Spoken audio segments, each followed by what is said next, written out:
We are so privileged today to have Dr. Alan Leshner give our keynote. You can see in this two-page biography in the program that there's a lot to talk about to introduce Dr. Leshner. So currently, he is the CEO of the AAAS and executive publisher of the journal Science. And he seems to have excelled in both basic science, science policy, and education throughout his career. His main area of research is behavioral endocrinology, but has spent a lot of time mentoring students throughout his career. He did his MS and PhD at Rutgers, and has been at the National Science Foundation, the NSF. He's worked at the NIH, so he's been acting director of the National Institute of Mental Health, which we heard one of our F-32 winners that was their institute, and the director of the National Institute of Drug Abuse, NIDA. The research on drug abuse and addiction has been very instrumental and has led to his current position at the AAAS. Many awards and honors, but he's a fellow of the National Academy of Scientists, the American Academy of Arts and Sciences, and quite excitingly, he's been chosen by both President Bush and President Obama to be on the National Science Board and the Science Advisory Board in our government. So, as I said, we are very happy to have Dr. Leshner here, and with the theme of science communication. The title of the talk is Science and Society, the Need for Broad Public Engagement.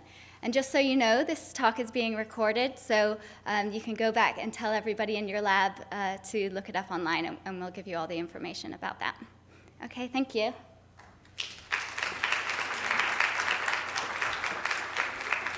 Actually, you don't have to tell them to go back and look in the lab. We'll see how the talk is. If it's good, you'll do it. If it isn't, never mind. So, good afternoon. Okay, a couple of things. One, it's late on a Friday afternoon. Secondly, the topic is public engagement. Get the word? Third, as you heard, I used to run the National Institute on Drug Abuse. You work in the drug abuse business, people hold hands and sing Kumbaya, and you say, hello, and they go, hello. So I'm actually addicted to it. So if you don't mind, good afternoon. Good afternoon. Thank you very much. Okay, I thought that maybe I would spend some time starting out talking about the broad climate in which science, particularly science in the United States, is embedded, and the situation, all of which justifies the need for broad public engagement, but you're going to have to listen to a lot before you get to that. The overall climate, of course, has many determinants and many converging vectors. Scientific progress, you can read as well as I, funding, jobs and career opportunities, globalization of science is a point, and then there's a broader set of issues that have to do with the societal climate, because of course science does not live in a vacuum. So first about science, this is something you know well, and if you listened to the other talks this afternoon, which were terrific, you get the point. Advances in science are in fact coming at a tremendous rate, both incrementally, sort of progress building on prior advances, and then those sort of transformative, what my physicist friends call quantum jumps. I don't actually know what a quantum jump is, but it's big, and it means sudden progress. I believe that a lot of those advances are coming about because of advances in technology that enable us to ask entirely different questions than questions we've been able to ask in the past. I put that last bullet in because it's a relatively recent attempt by funding agencies to actually counteract the inherently conservative nature of peer review. Peer review, of course, is the worst system in the world except for all the other systems as ways of selecting grants, but there is a real problem to it, and that problem is that, particularly in times of tight money, it tends to be rather conservative and therefore becomes difficult to get really transformative ideas supported. So agencies like NIH and NSF have built special programs hoping to make that happen. Now I just have to do a little bit of advances in science, partly because Eric Nestler's in the audience. He was my grantee. So this is just to make the point that advances in science are not only going on at a rapid rate, but they're actually revolutionizing the way in which we think about fundamental concepts. So this is a world-famous ad. I will just give you an example of how effective I am at public communication. This is an inaccurate depiction of what drugs do to the brain. Drugs do not actually fry your brain. Partnership for a Drug-Free America had this ad. I went to see them when I was the NIDA director and said, scientifically inaccurate, you really can't do that, you really got to pull it, it's not going to work. About a week later, it got the advertising industry's highest award for creativity and effectiveness of any, and you can imagine what they did with it. But what has happened because of advances in science and technology is not only do we no longer see that ad much, but we think about drug abuse and addiction fundamentally differently, and that actually is your brain on drugs. And you get the point, right? That, in fact, advances in technology have enabled us to understand fundamental concepts and fundamental principles in fundamentally different ways, and those changes have, in fact, been responsible for the increasing understanding that drug addiction is not only a criminal justice issue, but a health issue, and that, in fact, addiction is a brain disease because drugs of abuse produce prolonged and long-lasting changes in the brain that we believe then leads to addiction. Anyway, science is going great, and it's changing how we think about things. That's what I said. So the biggie external factor is always funding, and you can't talk about the climate for science without talking about funding, and I'll do that briefly. This is actually a fairly famous chart because it's heavily used by the Office of Management and Budget, but AAAS does a constant analysis of what's happening with federal funding. And this is sort of depressing for late on a Friday afternoon, but so this is constant dollars, and what you can see is that over time, just look at these are all the Washington acronyms for the agencies, but over time, funding went up tremendously in constant dollars, mostly during the doubling of the NIH budget, stagnated, that little red thing is the stimulus, but actually since then, including the sequester is this little horrible dip here, in fact, funding had gone down in constant dollars for the past 4 years. President Obama has recommended a little bit of an increase for fiscal 2014, but nobody thinks that's actually going to happen. So funding in the United States has really stagnated. My own view is that a lot of it has come about because people were so enthusiastic about doubling the NIH budget, and then they decided, well, maybe it didn't need quite that much money, and therefore, as you can see from the curve of that bottom red set of bars, it has gone down. So this is just an interesting comment. I was at NIH during the famous doubling of the budget, and now I find that many of my colleagues are ecstatic if the budget is level. Think about that. So, you know, flat's the new doubling. You can't predict the climate.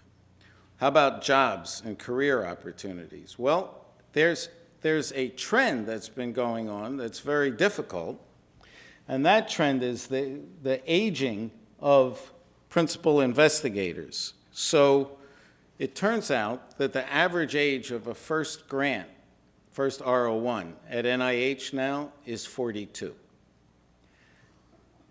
Think about that. In my generation, this is only a sign that I'm old, you actually could get a grant in your 20s because you went to college and you went to graduate school and then you got a job and then you got a grant. So So it's an issue that's been going on for quite a while, and one that is starting to get increasing attention. And I'm sorry to show you complicated charts, but just look at that green line. And what that actually reflects is that NIH has finally attempted to reverse that trend by lowering the pay line for young investigators, and is making an attempt to make it easier for young investigators to get grants. It's starting to work. The only thing that's problematic about it is that a lot of senior investigators are whining because it's putting pressure on them. There's only one pot of money in the sky. But the decision has been made, and I think it's a cause for optimism that, in fact, things may, in spite of decreasing budgets, begin to ease up a little bit for young investigators. The other thing that's an important change surrounding jobs and careers and the broader climate is that what people think of as non-traditional careers have become much more acceptable. And I was really delighted to see the list of participants that you have in this afternoon's networking event, because it really reflects not only those individuals' enthusiasm for getting more real scientists into their enterprises, but the array of opportunities. And more, so I hope, the established scientific establishment is encouraging people to explore a wide range of career alternatives. That's boring. I don't want to do that. I do, however, want to point out to you one thing that's sort of an advertisement, but we have a website called Science Careers that I would refer you to. I refer you to it for two reasons. One is it's a job board, but also it provides advice, and more will be providing advice around the full array of careers. Okay, so those are sort of the obvious things that one might think about when you think about the climate, right? How's the science going? How's money? How are careers? There's another trend that's going on that I find very interesting, which I've called globalization of science. That is that more and more countries are investing in science and building their own national science enterprise. They're doing it either to solve local problems or to try to affect the health and quality of life of their people, but more and more, it's in recognition that there's a direct correlation between the strength of a country's scientific infrastructure and capacity and its economic strength. And it's very interesting. I collect countries, and so for a long time I was counting how many times I was in the presence of either a chief of state, a head of state, or a science minister who said the famous mantra, science is good for innovation, innovation is good for the economy, usually we're going to take over the world, and then, so we're investing in science. And countries, north, south, rich, poor, east, west, are investing at tremendous rates, including countries you wouldn't think of. My favorite example is Rwanda. Rwanda, I think, is still the 7th poorest country in the world. It's in East Africa, in case you didn't know.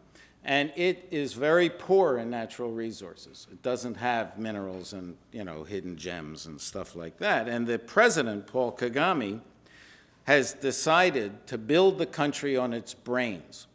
And he has, not only using his own money, but has gone out and raised tremendous amounts of money from other countries to build scientific infrastructure, to invest in science education at an early level, and to begin to establish a strong scientific community solely in an attempt to build the economy of the country, and it's working. It's, I believe, the fastest growing economy in East Africa.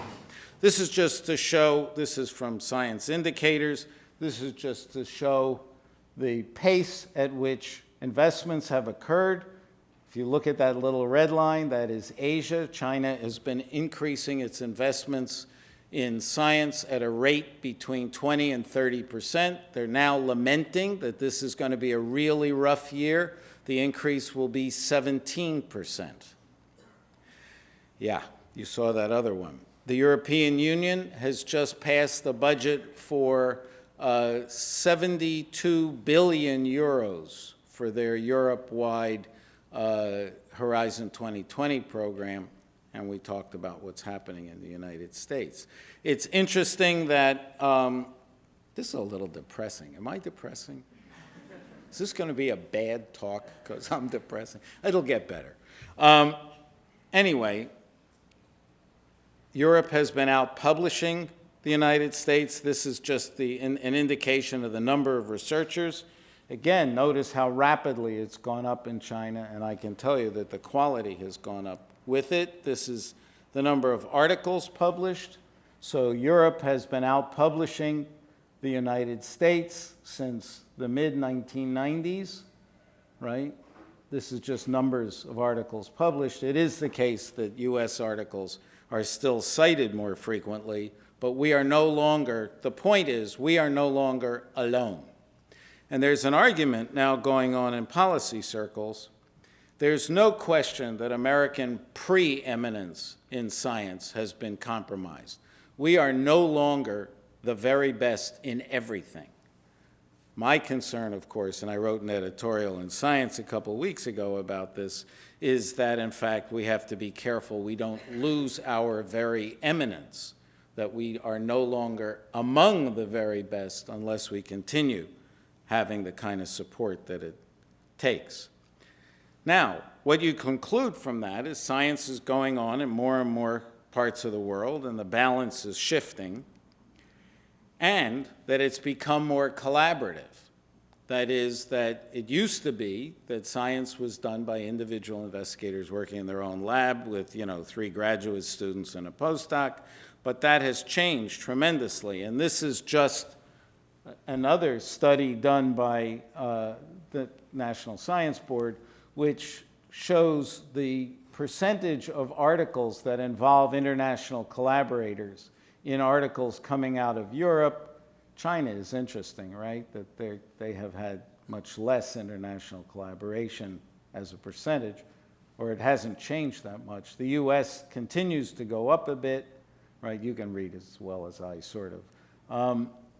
Right? But Europe is the best example, and I just threw in, I thought it would be interesting for you to see that fully 50% of the articles published in Science magazine do in fact involve scientists from other countries. So a reasonable question, and again, we're thinking about this, I hope, in a contextual climate sort of way, is that good or is that bad? Depends on where you sit. So I run an international scientific society, and from where I sit, it's of course good, because, as I think I put this quote in, as Subra Suresh, when he was the director of NSF, would say, science anywhere is good for science everywhere. But if you're nationalistic and if you're worried about the position of this country, then in fact it's a cause for great concern. But all of that pales in importance behind what the bigger issue is, and that is the societal climate, the climate in which science is embedded, sort of the public perceptions and their expectations of science. And that has been the theme of your day, and actually is what I came here to talk most about. So hopefully that clock is wrong. All right. Truism number 1, science and technology are ever more present in every aspect of modern life. That's a list of all the major issues of the day, and I challenge you to find an issue of modern society that doesn't have a science, don't do it right now, but that doesn't have a science component either as a cause or a cure.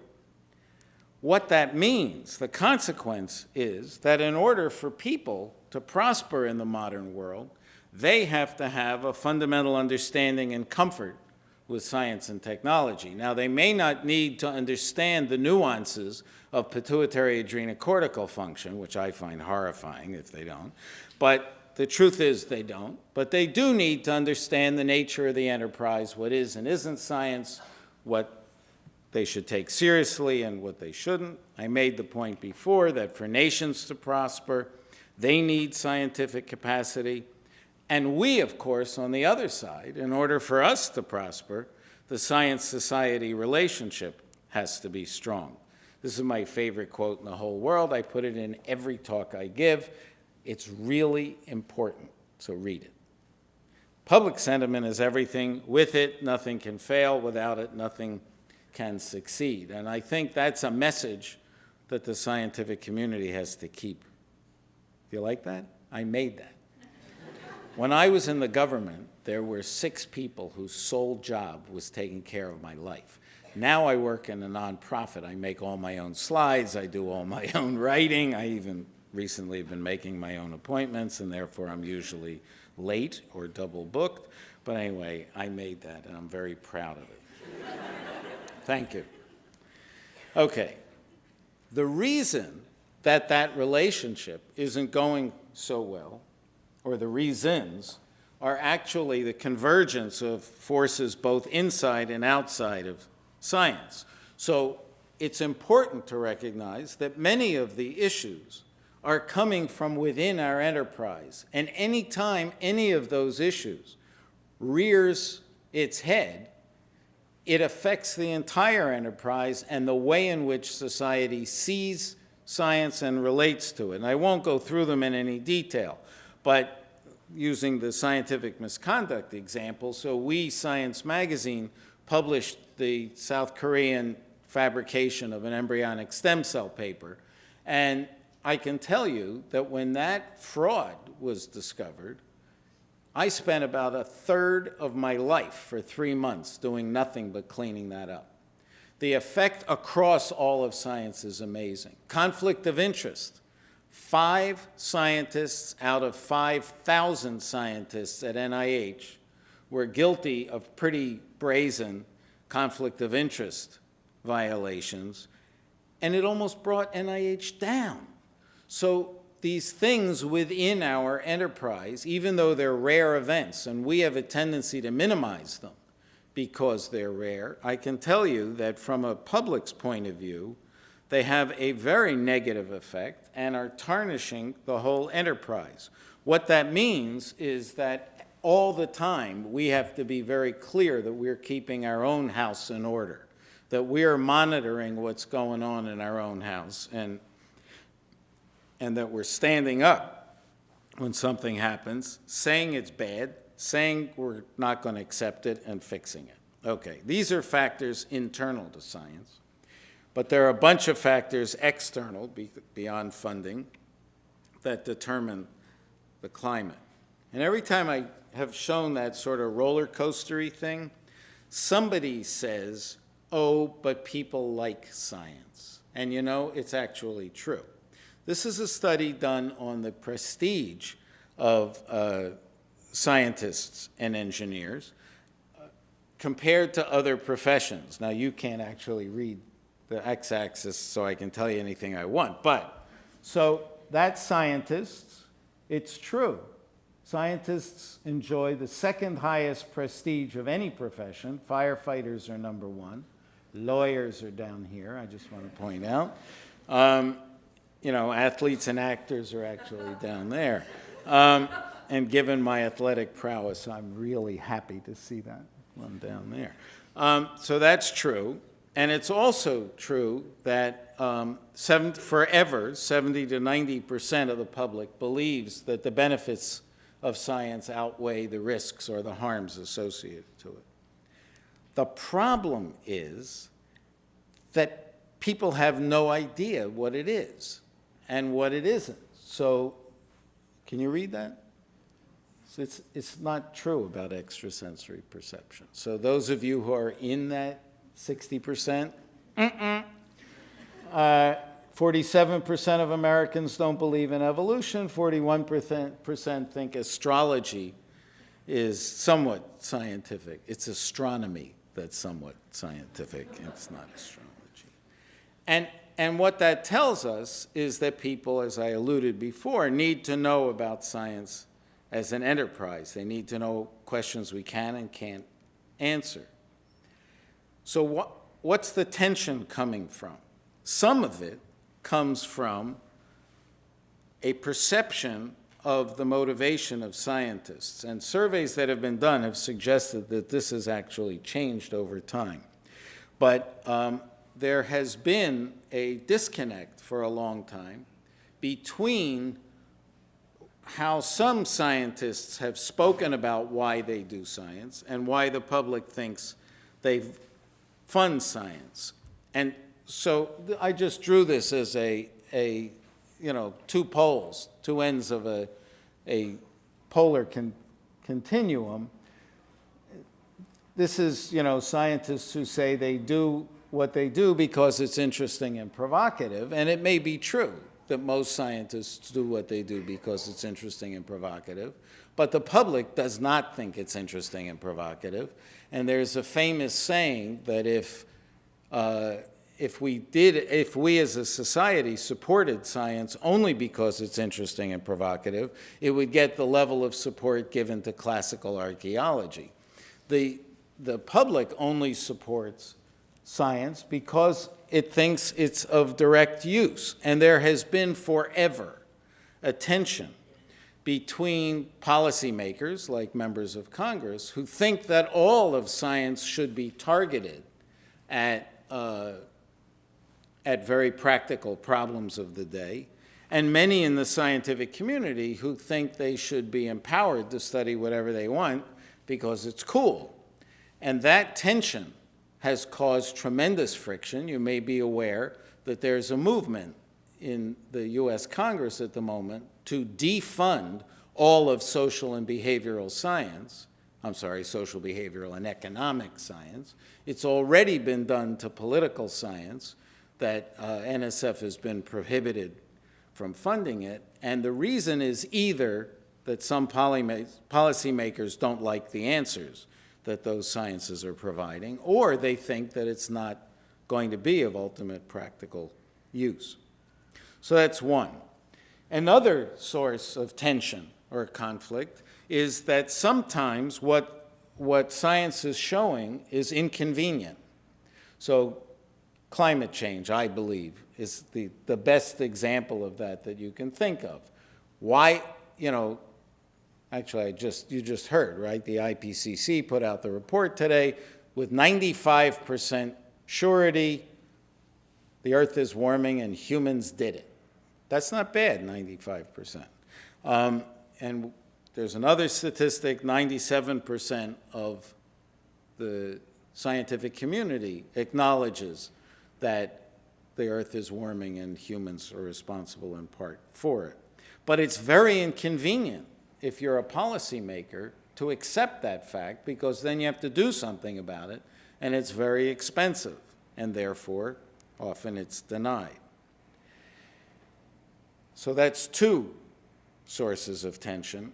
And then there's a third that I think really is a very important one, and one for us to attend to, and that is that more and more advances in science are in fact conflicting with the general population's core human values, sort of their core beliefs and the belief structure that they carry with them. And this is just an example of the kinds of issues. So embryonic stem cell research is a great example of it. It isn't the case, I think that was English, right? It's not the case that the public objects to embryonic stem cell research because they don't understand it'll lead to improved diagnostics and interventions. Actually, surveys that have been done show the public gets that. They do believe that embryonic stem cell research will provide improved diagnostics and treatments. Their problem has to do with the question of when life begins. If you believe that life begins at the moment of conception or fertilization, embryonic stem cell research involves the destruction of life, right? Early embryo. If, on the other hand, your religion believes that life begins in the middle of gestation or at the point of birth, no problem, right? Because embryonic stem cell research is not, in fact, taking a life. Well, science has nothing to say about when life begins. I know you're horrified to hear that, but it's actually not a scientific question when light, it's like God. God's not a scientific question either, I'm sorry. So the conflict is between core values and what science wants to do. The US Congress defunded a bunch of NIH grants because they were studying sexual behavior, and it made members of Congress uncomfortable about sex. It's a shock to hear. Intelligent design and evolution. Synthetic biology is one of those examples. It's cute when you can make an ear in a test tube. What if you can make a person in a test tube? They're not going to like it. They may not like it if you make them. They won't like it if you make me. I used to be accused of being paranoid about neuroscience issues, but the field of neuroethics has more and more been showing us that there are an array of neuroscience questions that, in fact, conflict with core human beliefs and values. So advances in neuroscience have shown us you don't have a separate mind and body. It's actually in the hard thing, clicky-clickies among the mush. And therefore, what does that say about your mind? Well, I don't have any problem understanding that you don't have a separate mind and body. But experientially, not so sure about me, right? And what about your sense of self? Or what about your soul? Where's your soul? What is your soul? Is it just clicky-clickies? Well, everybody, or a lot of people, thought I was paranoid when I raised that issue, that set of issues. And then the people who brought us intelligent design put out a statement condemning mental materialism. Evidently, that's me. Okay. The reason these points of conflict matter is because, as I list here, it interferes with us doing our job, it interferes with our getting support, and then we also don't have a ready receptor for the products of our work. And the real truth is society only supports science because it's good for society, it's good for humankind, and that'll only work out if people want what science shows. And therefore, this becomes a very big issue. So, apropos your subject for the day, what do you do about it? What do you do about the tension? Well, the ready response that everybody makes is go out and educate him about it. And you know what? It's true. You do need to go out and educate people about it. But if you've been listening to what I've been saying, education by itself ain't going to do it. You can't just educate your way out of it because sometimes they get it and they don't like it. And when they don't like it, they're not stuck with it. So I have a friend who's a physicist and with a PhD. One night we're eating dinner and he says, climate change, not true. Me, that's, what I do for a living, right? I mean, you push the button, the tape rolls, and here it goes, 10,000 studies from converging fields in geophysics and this and that, and I'm done, and he goes, I just don't believe it. And nothing happened to him. Lightning did not strike. There is not an immediate consequence. Only we're stuck. If I violate scientific integrity, my credibility is gone, nobody will listen to me anymore, I won't get invited to give talks, and then I'll have to kill myself. No. But you get the point, right? So the problem isn't, in fact, I don't think I made a slide of this, but I was thinking about this. Probably in the last 10 years, for the first time in my scientific lifetime, I've experienced that there are questions people don't want you to ask. Think about that. We think the purpose of science is to tell us about the nature of the natural world and to sort of answer every question that we can answer scientifically. Well, what if people say, I don't want that answer. I don't want to know. Don't tell me. That's a horrifying thought. So what do you do about it? Well, the thing that people usually expect is for us to stand up and protest. So I am the official U.S. whiner on behalf of violations of scientific integrity. I just want to reassure you that I do that. When people compromise it, I've written maybe 50 op-eds about evolution and intelligent design in classes. So my position is somebody violates scientific integrity, and I go, oh, don't do that. You get that's the whiner.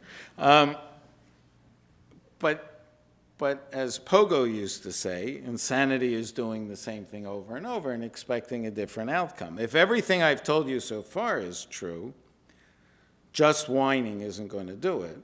And therefore, many of us have been advocating a much more assertive strategy, which actually involves trying to engage with the public and trying to find common ground. Now, it's a big change in mindset, and it turns out to be much more difficult for scientists than you might think. It's not just about educating them in a sort of patronizing way. The poor unwashed don't get it, right? We'll just educate them. But rather, it involves a two-way interaction. We have to change from communicating to or at the public to actually communicating with the public. And this turns out to be the hardest thing. We in the scientific community have to be better able to listen to their concerns, what they're worrying about, what their priorities are. And I always put in this last point because I believe the public pays and therefore should be allowed to pose some of the questions they would like to have answered. And then we in the scientific community have an obligation to help answer those questions. And people who have done a lot of public engagement have really found that to be very rewarding as the thing to do. So it's not easy. Many scientists are not prepared to talk about their work. And listening to and respecting public concern is very hard for many scientists. I do have to tell you one funny story. So when I first came to AAAS, I've spent over 30 years sort of doing public engagement kinds of stuff, and I was invited to be on a panel with a bunch of other people from scientific societies, and the person next to me, the president of an unnamed society with the acronym FASEB, said that he was the new president and his goal for his presidential year was going to be to have every member of the association go out and talk to their neighbor about their work. And I didn't realize my microphone was on, and I evidently whispered, "God forbid." And it was very loud. So it is a learned skill. It's not an innate skill, in spite of the fact that we think we're all good talkers. We at AAAS do have a program called Communicating Science, and we have a website. We send people out and train at universities. We have trained almost 4,000 scientists in communicating with the public, and you may know that the National Academy of Sciences over the last 3 days had a symposium, a Sackler Symposium, on the science of science communication that was absolutely fabulous. And we learned some stuff in these learned skills. You like that? Please like that. You need to like that. Anybody who works as hard as I do with slides needs reinforcement. Okay, I'm going to tell you some of the lessons. I put a couple more in that I got on the train that I got in from yesterday, so I hope they appear. Okay, first, most important principle, people are not idiots. Okay, Susan Fisk gave this fabulous talk at that symposium. We have the public's respect, but not their trust. These are actually good. I didn't invent most of these. So communication styles are different. We in science, we like to tell a story. You sort of, in the beginning, there was a study done in 1947 by Harry Zutz, and then Phil Gluppy built on that and did yaya and hoo-hoo, and finally we came up with a hypothesis, and we'll test it. And now these are the methods, and this is the detailed results, and if you're still awake, we'll tell you the conclusion. The public, on the other hand, only cares about the bottom line. They may stick around to find out, why they should care about it, but putting up with the supporting details is very unlikely. Very hard for scientists. Okay. The gist is all that matters. All the caveats and clauses we all want to put in so we'll be scientifically pure, forget it. My personal story, when I was at NIDA, I came up with the mantra, addiction is a brain disease. It made some people in the scientific community hysterical. Not accurate. It ought to be, addiction is a brain disease, expressed in behavioral ways and in a social context. That is actually more accurate. Addiction is a brain disease, right, expressed in behavioral ways. And I said that all the time. Nobody ever heard it. I never was quoted in any public setting as saying anything but addiction's a brain disease. Forget all your caveats and clauses. This one will inflame some of you. We don't care about your personal opinions or your personal values. If you're in a setting with a public where you are being the scientist, you have to stick to the facts, and when they ask you your opinion, you be quiet. So you can imagine, when I was the director of NIDA, people would ask me about legalizing marijuana all the time, and I never answered the question, because that's a value question. That has to do with an opinion, and I'm the science guy. When you're being the science person, stick to it. That last bullet I just got recently, too, I really like that. Credibility is conferred by the audience, not the speaker. Glocal is the only word you will take out of this. I got the word from the then director of the Mexico City Science Museum. I thought it was because she had an accent in English, but it wasn't true. Glocal means to take an issue, a global issue, and make it meaningful at the local or individual level. Got it? Glocal? Yeah, it's good. And that's unquestionably true because people only care about things that affect them individually or locally. So whatever it is you're talking about, you have to find a way to make it personally meaningful or at least locally meaningful. Engage with, don't harangue the public, as I, of course, am not haranguing you. And then it's best when public engagement focuses on something that they might care about, right? So a contentious topic or a problem or whatever. One important point about this is you should never waste time trying to engage with the extremes.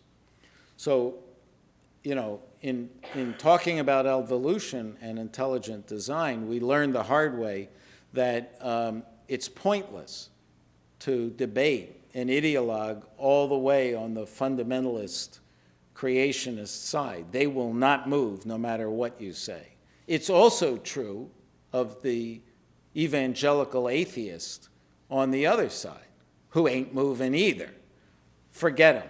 Focus on the rational middle. Of course, you might skip the militant agnostic. I always like that one who says, I don't know if there's a God and neither do you. Okay, sorry. So why have I made you listen to all of this? Well, you are the hope of our future. That's the main reason. Oh, I said that. Look at that. You are, in fact, the people of the future. You are the people best qualified to do the kind of engagement that I've been talking about and to help us deal with all of these contextual kinds of issues. If we want to make sure that science as an enterprise will thrive in the coming potentially difficult times, I love this. I didn't make this. We have to get the public and science going in this. Do you like that? A woman named Linda Thomas made that when I was at NIDA, and I just love it.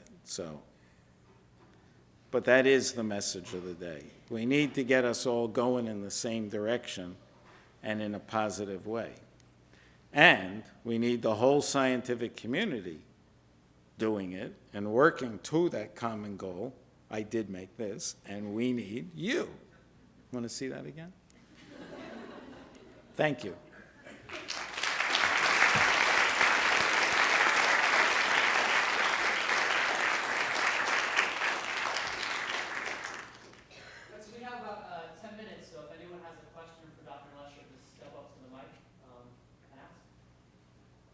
And you have to speak loudly because I don't hear that well. Yeah, Can you hear me? I can hear you. Who are you anyway? I can't see anything because there's this spotlight directly over your head, so I think you're sort of angelic. Okay. Well, that's okay. I'm a scientist, so I'm happy to look angelic. So my name's Paula Croxon. I used to be a postdoc, and I'm just recently appointed as an assistant professor here at Mount Sinai. So you talked about the usefulness of science being a very important perception. Do you think that there's an increase in requirement, perhaps by the government, for example, to measure scientific success in monetary terms in recent years? And is that a good thing? So that's a very good question. So it's actually been cyclic. I once gave a talk in the early 1980s about that, let the flowers bloom versus centrally motivated, whatever. And I said, in the good old days, you could do anything, and now everybody wants it to be relevant. And this elderly gentleman in the front row raised his hand and said, Sonny, I was the science advisor to President Eisenhower, and let me tell you, it was no better then. And the truth is, there's always been that sort of tension. Now, more and more, what we are being asked is accountability as the economy has gotten tough. There is more and more requirement that we account for what we're using the money for and how it may ultimately be useful. We're still able pretty much to avoid the grant by grant, will this in fact cure some heinous disease when it's a basic science finding. We've been able to avoid that. But the pressure is on to be productive and to show that the enterprise is in fact yielding what it should. And it, of course, when money is tight, it always feels that there's more and more pressure of that kind. But I think it has been a cycle over time. Very good question. Thank you. Somebody else. I must have said something inflammatory, so. Great talk, Alan. Thank you. So you mentioned scientific misconduct, and I've been very, very concerned lately about the difficulties in replicating what were referred to as preclinical studies and how much attention this is getting. And the fact that there are some estimates that perhaps even as many as half of the findings out there would be difficult to replicate. Do you want to comment on that with any more detail than you already have? Well, I will say that this failure to replicate seems to come about is everybody aware of the issue? There is increasing recognition. Who knows what it was like a long time ago, but certainly in the last 4 or 5 years, excuse me, there's increasing recognition that a very large number of studies have not been replicable. And when attempts are made, they can't be replicated. And that has come about most of the attention has been in biomedical research, but it actually is going on in other fields as well, in journals like Science and that other unnamed one that I used to think was good, but now I know is the enemy, called Nature. We worry about this all the time, as do scientific societies, but it is a big issue, and it's a big issue that has now caught the attention of the U.S. Congress. And our enemies, and don't kid yourselves, we have enemies, our enemies are picking this up as exactly a reason we shouldn't be trusted. One of the things that was said, I should have made a slide of it, that at this science communication conference that was so poignant was, we have the public's respect, but we don't have their trust. Is that a fabulous line? Why didn't I think of that? And that's this issue.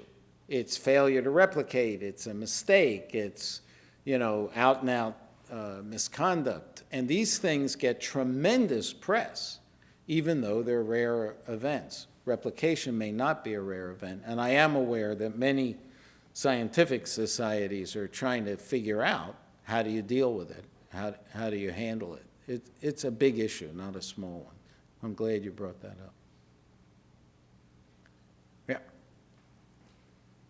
So you talked about engaging with the public, but I'm wondering how you handle discussions where people support their arguments with citations from the Journal of Young Earth Science or homeopathic medicine. Because a lot of what we do is we publish peer review articles and say, yeah, maybe it's not completely replicable all the time, but it's more likely to be replicable. But how do you differentiate to a layperson the difference between a peer-reviewed journal or something, even something like Science that everybody knows is really good, and a journal that may publish anti-vaccination case studies. Stuff, right. And I'm not talking about the Lancet. For example. So junk science is a really big problem that to the general public, they don't have the ability. This is really a science education issue. When Jack Marburger was the science advisor to President Bush, he kept saying, we don't care whether the public understands the detail of cosmology, right? They don't actually have to know what a lepton, neutrino, or quark is. How many of you don't know? What they need to know is what is and isn't science, what are the definitions.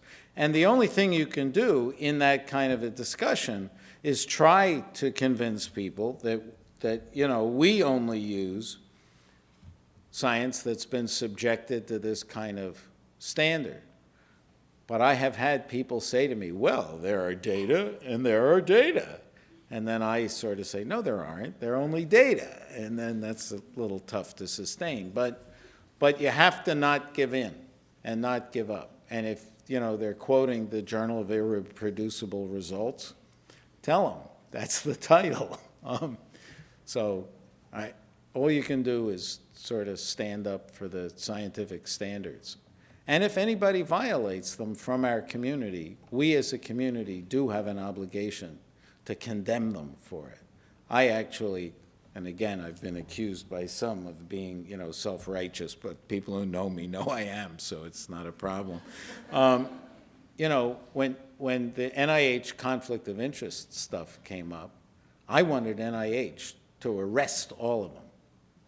Just punish them very loud, very clearly, and very publicly. And they weren't able to do it right away because of the political climate and stuff within the Department of Health and Human Services almost brought the agency down. So we, the scientific community, I think, have to make clear that we have standards, norms, and we expect them to be maintained, or we will condemn our colleagues. That sounds harsh, doesn't it? It isn't. Anything else? Oh, good. So thank you. So in terms of us being accountable, do you think that there needs to be something not just accountable for productivity or be able to reproduce things, because that's on the scientific side, but accountability in terms of communication, and not just telling people about the facts or why they want this cure or why it's important, but also the process. I don't think the majority of people understand how most of the time science fails, or also that some things aren't reproducible, so there is a process. And if you want something tomorrow, it's not going to be reproducible. If you want it tomorrow, we'll give it to you, but we haven't checked it. And in order to check it, it'll take you 10 years. So the fact that science changes its mind is a very big issue, and it does track, as you suggest, to the fact that people don't understand that science is a self-correcting process that goes on over time. And even without nefarious behavior, science is going to continue to accrue information, and some of the things we long to believe turn out to be wrong. But being wrong, failure in science, is a big deal. I once had an interesting experience in China. I was invited by the president of a university to come and give a talk, and then we went out with the heads of the various science departments. And what he wanted was me to explain that failure is a normal part of science and that failure is okay. that it's okay to do an experiment and have it fail. And what I find is in talking to the public, they don't get that. They don't understand that that's a part of the normal processes. But that has to be a part of our discussions and a part of our education. Please. We got time for one more question. You showed a figure that showed the professions and the trust that people had in those. And scientists was right at the top. And Second, firefighters. Second. And for example, a lawyer was towards the lower half. So why is it that we don't have more scientists in Congress or in politics so that we could make decisions based on data rather than core values? And what can we do in the education process so that maybe in the future we could have some scientists that in their second career eventually become politicians? So that's a great question. So there is a very well-recognized physicist in the Congress named Rush Holt, who represents Princeton. And he, the bumper sticker is "My congressman is a rocket scientist." I like that. But he has been terrific. We at AAAS have a program called the Science and Technology Policy Fellows, where we this year are sending 250 scientists into either congressional offices or government agencies. And they get a stipend, they spend the whole year doing it, and they get trained. And the attempt is to bring science into the policymaking arena. And it's a very competitive program. It just celebrated its 45th anniversary, and we've sent, 3,000 scientists in, many of whom stay. So there are staffers in those places, on the Hill or in government agencies, who are scientists, but there are very few scientists, partly because it's extremely frustrating, and certainly in the last 10 years. Most of the scientists who were in the Congress have left, just like most of the moderates have left, because the extremes have taken over the political process, and that is problematic. But it would be great if we had more scientists. At one point, we were up to 4 physicists, and they were great. They were really terrific because they could consult with their colleagues. They often got asked, technical kinds of questions. Even if it wasn't their field, they would call somebody up and say, "Hi, in my secret life, I'm a scientist, and therefore, can I ask you this question?" So it's a very big problem, and it's a problem that people talk about a lot, which is how do you bring accurate scientific information into the policy process? One mechanism, the best mechanism is people. Are we done? She has that look. She has that get off the stage look. Thank you. Well,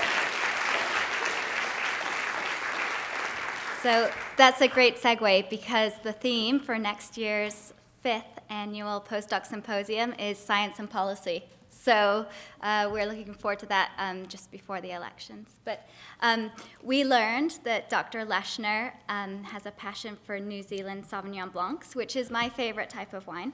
So we bought you one of those and a really nice Californian as well. So thanks for coming up, taking the train, and giving a really fun, great talk. Thank you. Thank you.